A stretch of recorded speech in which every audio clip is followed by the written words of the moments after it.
ये बात है सन 1954 की। पंजाब के साधारण से परिवार में एक ऐसे दिव्य बच्चे ने जन्म लिया जिसकी कल्पना ना तो उनके परिवार वालों ने और ना ही संसार ने की थी। ये कहानी है महादेव के मानव अवतार की। ये कहानी है एक ऐसे गुरु की जिसने न जाने कितने ही भक्तों को उनके जीवन में सही राह दिखाई। ये कहानी है श्री निर्मल सिंह महाराज की। ये कहानी है हम सबके प्यारे गुरुजी की।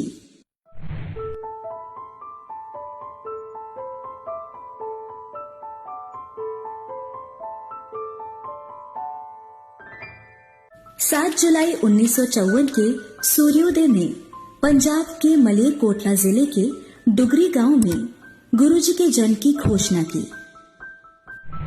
गुरुजी एक विनम्र परिवार में जन्मे थे। इस परिवार को हमेशा संतों और फकीरों के जन्म से आशीर्वाद मिलता रहा है, लेकिन माताजी के अनुसार उन्हें ये नहीं पता था कि एक इतने उच्च स्तर का महापुरुष उनके घर में जन्म लेगा। 7 जुलाई के दिन जिस दिन गुरुजी का जन्म हुआ था, तब एक दाई ने एक सांप और एक अजीब प्रकार के उज्जवल प्रकाश को देखा। जब पंडित जी ने जन्म कुंडली तैयार की तो माता जी को स्पष्ट रूप से बताया कि ये बच्चा सिर्फ उनका नहीं है बल्कि पूरी दुनिया का है।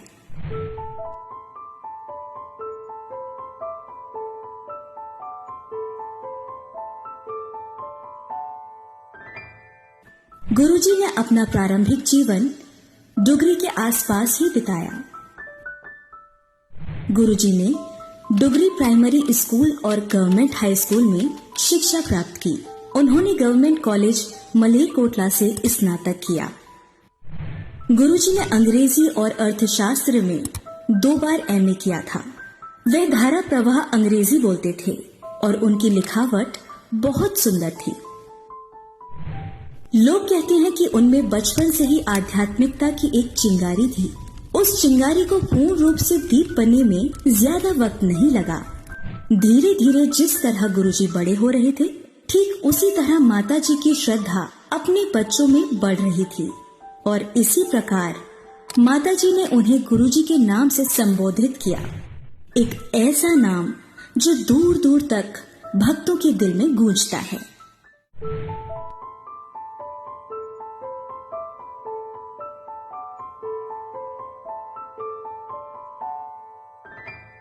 गुरुजी ने 1975 में अपने घर और गांव को छोड़ दिया था। 1983 में कॉलेज के बाद उन्होंने पंजाब स्कूल एजुकेशन बोर्ड में काम किया, क्लर्क असिस्टेंट के पद पर, और फिर उन्होंने अपनी आध्यात्मिक यात्रा शुरू की। गुरुजी के आशीर्वाद की गंगा सैकड़ों हजारों लोगों का दुख दर्द कम करने के लिए बहने लगी। गुरुजी जालंधर, चंडीगढ़, पंचकुला और नई दिल्ली सहित विभिन्न स्थानों पर बैठने लगे और यहीं से सत्संग की शुरुआत हुई। यहाँ उनका आशीर्वाद लेने के लिए भारत और दुनिया के अन्य भागों से दूर दूर से लोग आते थे। गुरुजी के सत्संग में चाय और लंगर प्रसाद दिया जाता था, जिसमें गुरुजी का विशेष दिव्य आशीर्वाद और दिव्य शक्ति होती थी। भक्तों को गुरुजी की कृपा का अनुभव विभिन्न रूपों में हुआ। असाध्य रोग दूर हुए और तमाम सारी समस्याएं आर्थिक, मानसिक, शारीरिक, कानूनी आदि हल हुई। कुछ भक्तों को तो देवताओं के दिव्य दर्शन भी हुए।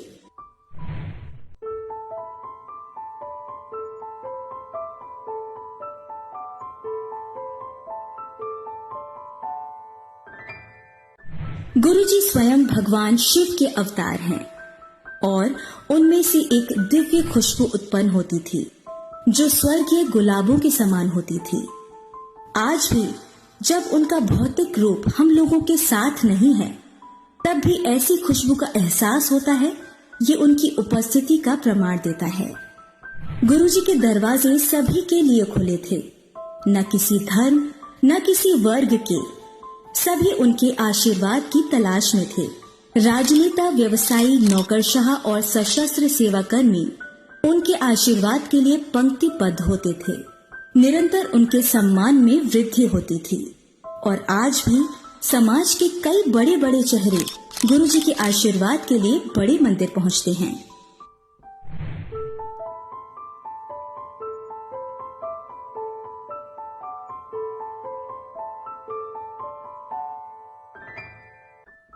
गुरुजी अपनी आध्यात्मिक यात्रा में जालंधर, चंडीगढ़, पंचकुला, दिल्ली, मुंबई आदि स्थानों पर रहे और अंततः डिफेंस कॉलोनी जालंधर में स्थित एक घर में बस गए, जिसे अब उनके मंदिर के रूप में जाना जाता है। वह 2002 तक दिल्ली और जालंधर के बीच यात्रा करते रहे, जब उन्होंने अंततः दिल्ली के MG रोड स्थित अंपायर स्टेट हाउस में बसने का निर्णय लिया, जिसे छोटा मंदिर के नाम से जाना जाता है। 90 के दशक के दौरान उन्होंने भाटी माइंस क्षेत्र छतरपुर में शिव मंदिर का निर्माण किया, जिसे उनके भक्त बड़े मंदिर के रूप में जानते हैं। अब वहाँ उनकी समाधि स्थित है। अब हम सब इस दिव्य यात्रा के अंतिम पड़ाव तक आ चुके हैं, एक ऐसा अंत जिसकी शायद ही किसी ने कल्पना करी थी। परंतु गुरुजी हमेशा कहा करते थे कि मानव जीवन के 2 पहलू होते हैं, जन्म और मृत्यु।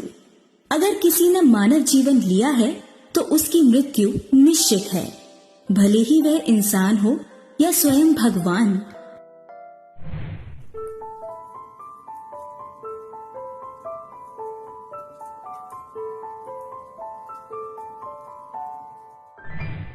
दिन था 27 मई 2007।